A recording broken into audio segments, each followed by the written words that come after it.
Donc, pour finir, quelques mots sur la Paris Games Week qui vient de se terminer. Alors je vais éviter de vous diffuser une succession d'images pas très nettes sur de la musique dubstep criarde et de revenir sur l'intérêt de cet événement des plus commercial et de son organisation pas très organisée. C'est pas grave, nous on va s'en charger. Salut, c'est JD Bonus. Oui, parce que maintenant il paraît que je m'appelle JD Bonus, je vous en reparlerai. On va donc revenir sur l'intérêt de cet événement des plus commercial et de son organisation pas très organisée. Et tout de suite pour l'intro, voici une succession d'images pas très nettes sur de la musique dubstep.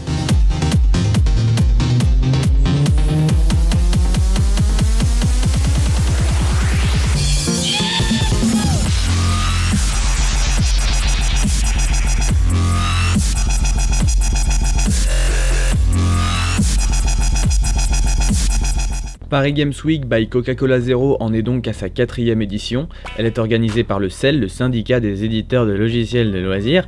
Et si vous ne connaissez pas, vous avez peut-être déjà entendu parler de sa version parodiée dans le 3615 Usul, le syndicat du logiciel interactif et pédagogique qui devient donc le SLIC. Le CEL est présidé par David Nechel qui est donc l'organisateur de la Paris Games Week, mais pas seulement. David Nechel est aussi le directeur d'Activision France, ce qui, vous allez le voir, est bien pratique. On en reparlera dans la 3e partie, après la façon dont les différents médias ont parlé du salon, et après avoir évoqué le système d'accréditation de la Paris Games Week. Les accréditations, pour commencer. C'est ces petits bouts de papier qui vous permettent de rentrer gratuitement dans le salon et d'avoir certains privilèges par rapport aux gens qui payent leur entrée. Ah bah c'est si on est accrédité, on a le droit de pisser à côté en fait. Ça veut dire quoi ? Alors il y avait 3 catégories de passes. Tu avais le pass à 1 point, c'est-à-dire la télé, la radio et les VIP, qui te permettaient d'avoir accès à l'avant-première de l'avant-première le mardi à 17h et tout le reste. Ensuite, tu avais le pass à 2 points, c'est-à-dire les blogueurs et la presse web. Alors lui, il te donne accès à l'avant-première le mardi à 19h, mais pas à l'avant-première de l'avant-première le mardi à 17h. Faut suivre. Et en dernier, tu avais le pass à 3 points, c'est-à-dire youtubeur qui te donne ni accès à l'avant-première, ni accès à l'avant-première de l'avant-première, ni accès à la salle presse en cas d'affluence. Bref, en gros, si t'es youtubeur, t'as juste une entrée gratuite quoi. Sauf que les noms genre youtubeur et blogueur, ça n'avait rien à voir avec ce que tu fais sur internet. C'était juste histoire de donner des autorisations ou de ne pas en donner en fonction de la popularité des gens. D'ailleurs, on va jouer à un petit jeu. Moi qui n'ai pas de blog, et qui fait des vidéos sur YouTube.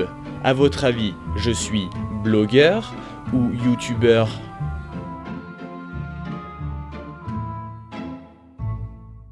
Eh oui, logique. En gros, si tu fais un peu de vues, tu peux aller à l'avant-première, même si tu veux juste boire du champagne et que tu t'en fous de faire un reportage. Par contre, si t'es moins populaire mais que tu veux faire un reportage ultra bien foutu, bah tu vas te faire foutre.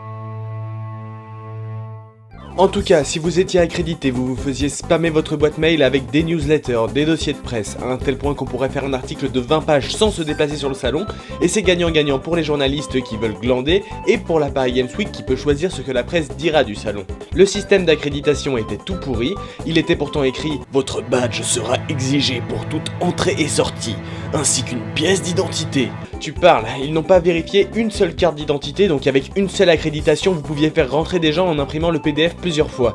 D'ailleurs, dans la salle presse, on a croisé Timothée Hochet, qui a vachement changé apparemment. Mais en fait, il y a un autre truc qui me paraît bizarre. Qu'il soit écrit « Votre badge sera exigé pour toute entrée », ça d'accord, mais pourquoi pour toute sortie ? Il se passe quoi si tu présentes pas ton accréditation pour sortir de la Paris Games Week ? Ah mais je suis désolé monsieur, mais si vous avez pas votre badge, vous ne pouvez pas sortir, vous allez rester dans la Paris Games Week à vie monsieur. Il faut être accrédité pour marcher dans Paris, enfin tout le monde sait ça. Mais pour quelle raison la Paris Games Week fournit-elle des accréditations à des youtubeurs connus, à des tweetos connus, qui ne vont même pas faire de vidéos sur l'événement ? Eh bien tout simplement parce que ça ramène du monde. Les vidéastes en profitent pour rencontrer leurs abonnés, ce qui fait que les gens sont incités à venir pour rencontrer des gens d'internet et ainsi ils sont plus nombreux à acheter des places pour l'événement. Et toutes ces accréditations servaient à ce que les médias parlent du salon, et quand je dis médias c'est au sens large, c'est-à-dire par exemple les youtubeurs qui font même des vidéos avant l'événement.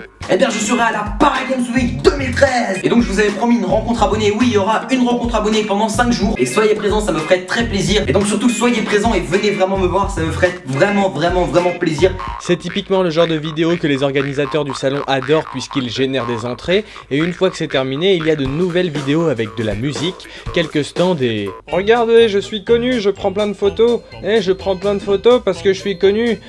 Regardez, les gens se prennent en photo avec moi.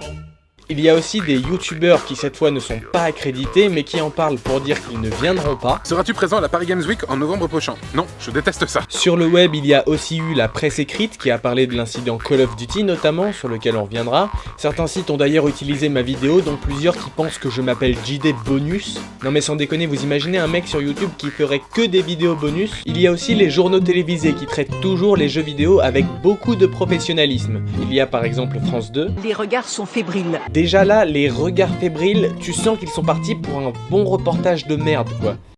Les mains s'agitent. L'ambiance est aux sensations fortes. L'ambiance est aux sensations fortes à la Paris Games Week? Non, pas spécialement, non. Nous rappelons que parmi les jeux présentés, il y avait I Love My Pets, My Farm 3D, Barbie et le salon de beauté des chiens, donc cette affirmation est totalement bidon et sert juste à illustrer les propos qui vont suivre. Car oui, ce n'est que le début. Une demi-heure ou 4 heures d'attente pour découvrir les dernières nouveautés. Qu'importe, pour eux, les jeux vidéo sont bien plus qu'une passion, une addiction. Est-ce que vous le sentez venir? Un plaisir en apparence anodin, mais qui peut vite devenir envahissant. C'est presque une drogue, ouais. Une drogue qui, si les joueurs n'y prennent pas garde, pourrait dévorer la vie de famille. Vous ne rêvez pas, le reportage de France 2 sur la Paris Games Week n'est en fait qu'un torchon de conneries sur l'addiction aux jeux vidéo. Vous n'y trouverez aucune information sur le salon et en plus le sujet de l'addiction est très mal traité. Guylaine Crouille, elle, déborde même beaucoup. Loin du stéréotype du jeune joueur masculin. Et voici un beau cliché puisque des études ont montré qu'un joueur sur deux était une femme. Ils ont pas bien lu les dossiers de presse, hein, c'était écrit pourtant. Et il termine par une conclusion bien merdique histoire d'en remettre une couche. Jouer jusqu'à l'addiction. Les spécialistes parlent aussi de dépendance. C'est une addiction et les spécialistes parlent aussi de dépendance? Ah mais c'est bizarre ça.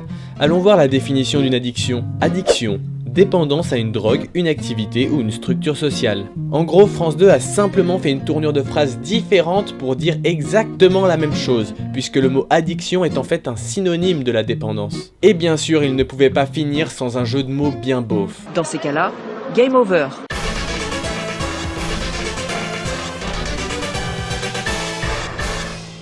Mais il n'y a pas que France 2 qui fait des reportages nuls à chier, je ne pouvais pas parler de la télévision sans parler de...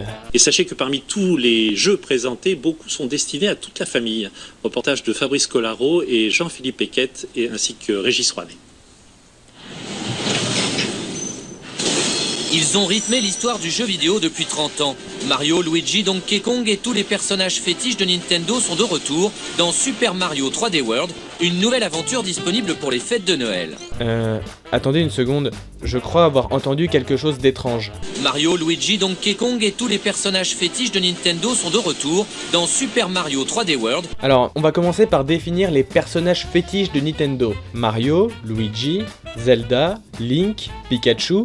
et Donkey Kong qu'ils ont carrément cité après Mario et Luigi.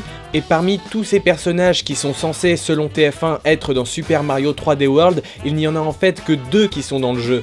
Dès que TF1 parle de jeux vidéo, ils ne peuvent pas s'empêcher de mal se renseigner et de parler de manière totalement imprécise.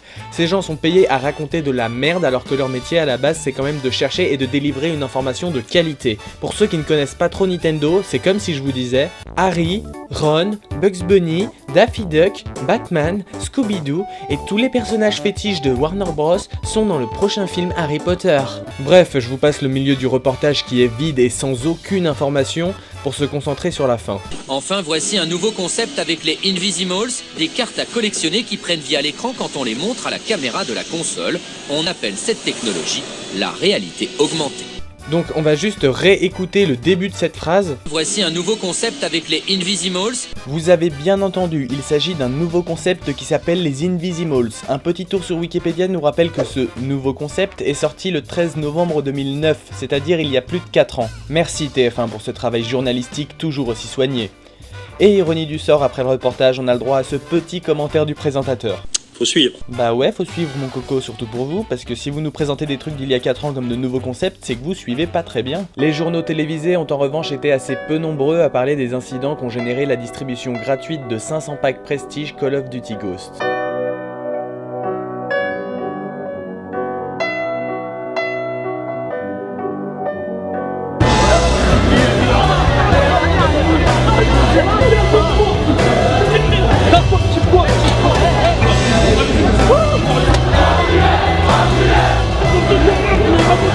Oh, Nous allons commencer par parler du lien entre Activision et la Paris Games Week. Quand vous arriviez à la Paris Games Week, dès l'entrée vous pouviez voir une grande publicité, enfin non, on peut pas dire qu'elle était grande, elle était gigantesque. Pour vous montrer à l'échelle humaine, on a mis Kama et Xav devant et ils sont vraiment minuscules. Activision a bien prévu le truc puisqu'ils ont inscrit l'emplacement du stand sur l'affiche. D'ailleurs les stands Activision étaient étrangement bien placés puisqu'ils étaient tous les deux à des endroits où vous étiez sûr de passer, et rares étaient les stands qui ne touchaient aucun contour du lieu. Mais ce spam IRL ne s'arrête pas là, je vous montrais tout à l'heure la salle presse mais j'ai oublié de diffuser le plan en entier. On y trouvait des magazines gratuits avec de toutes petites publicités pour ce jeu. Ce super jeu qui n'est pas du tout une arnaque de pigeons, voici à gauche des images de la fin de Call of Duty Modern Warfare 2 et à droite la première mission de Call of Duty Ghost. Activision a décidé d'organiser une distribution de 500 exemplaires de ce jeu, d'abord à la Games Week de Milan, une semaine avant la Paris Games Week, cela avait tourné en émeute et le stand avait été saccagé. Mais Activision a décidé de renouveler cette opération en France pour la Paris Games Week. C'était le mercredi 30 octobre, vous voyez sur ces images le 7ème métro de la journée, je suis arrivé dans le premier et c'était 10 fois plus impressionnant. Les gens sont arrivés en pensant pouvoir obtenir un exemplaire du jeu alors que les 500 personnes attendaient déjà depuis la veille au soir. Le portail du parc des expositions a été escaladé puis cassé, j'ai ensuite fait ma première rencontre du fameux Moïse qui était déjà en train de menacer des gosses. Hey, t'es un petit bâtard. Voilà, tu mérites de pas dans ta gueule, toi. Fais le boss et fais le cowboy. Voilà, fais le cowboy. Pas seulement. Puis profitant de la situation, j'ai réussi à rentrer dans la Paris Games Week totalement vide. Et oui, je vous rappelle qu'avec un petit bout de papier qui s'appelle une accréditation, on peut tout faire. Mais c'est un peu chelou, c'est quand même vachement vide je trouve cette année. Enfin je sais pas, j'y suis pas allé l'année dernière mais il me semble qu'il y avait quand même un peu plus de monde. Enfin après je peux me tromper mais...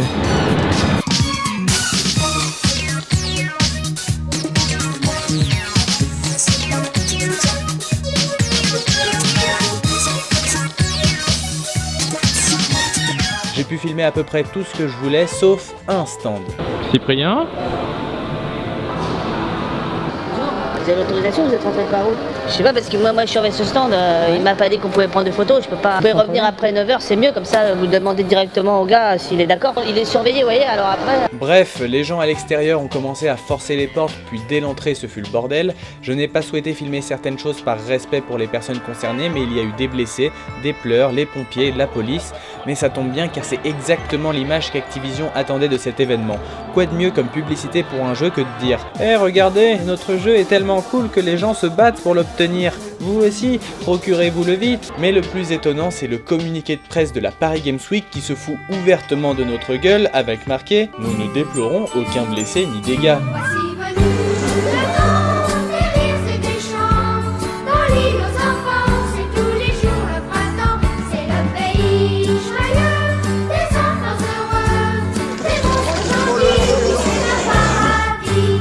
N'ont-ils pas honte de mentir à ce point? Un portail cassé est un dégât, une femme qui a la jambe esquintée et qui nécessite l'intervention des pompiers est une blessée, et quand on retrouve la vidéo de Moïse qui ordonne à son pote de fracasser un ado, c'est aussi un blessé et des dégâts. On aurait d'ailleurs aimé savoir si ce Moïse était vraiment un vigile et si oui, qui était son employeur, la Paris Games Week ou Activision, et par la même occasion savoir qui étaient les responsables de ces incidents, mais nous n'avons eu aucune réponse pour une raison simple. La Paris Games Week étant organisée par le directeur général d'Activision France, Activision ne pouvait pas rejeter la faute sur la Paris Games Week, et la Paris Games Week ne pouvait pas rejeter la faute sur Activision. En réalité, ce sont donc les deux qui sont coupables. Beaucoup ont pourtant essayé d'avoir des précisions des organisateurs de l'événement, mais leur seule réponse c'était « Je ne répondrai pas à cette question car nous avons fait un communiqué de presse. Interroge-moi plutôt sur l'affluence record du salon. » Ils nous renvoyaient donc vers leur communiqué mensonger, impossible d'en savoir plus que ce soit en interview, en leur envoyant des mails ou en les appelant. Hello, hello, baby, you called, I can't hear a thing. I've got no service in the club, you say. What did you say? Oh, you're breaking up on me. Sorry, I cannot hear you, I'm kinda busy. Sorry, I cannot hear you, I'm kinda busy. Just a second, it's my favorite song they're gonna play. And I cannot text you with the drink in my hand. You shouldn't make some plans with me, you knew that I was free. you won't stop calling me, I'm kinda busy. Stop calling, I don't wanna think anymore. I left my head and my heart on the dance floor.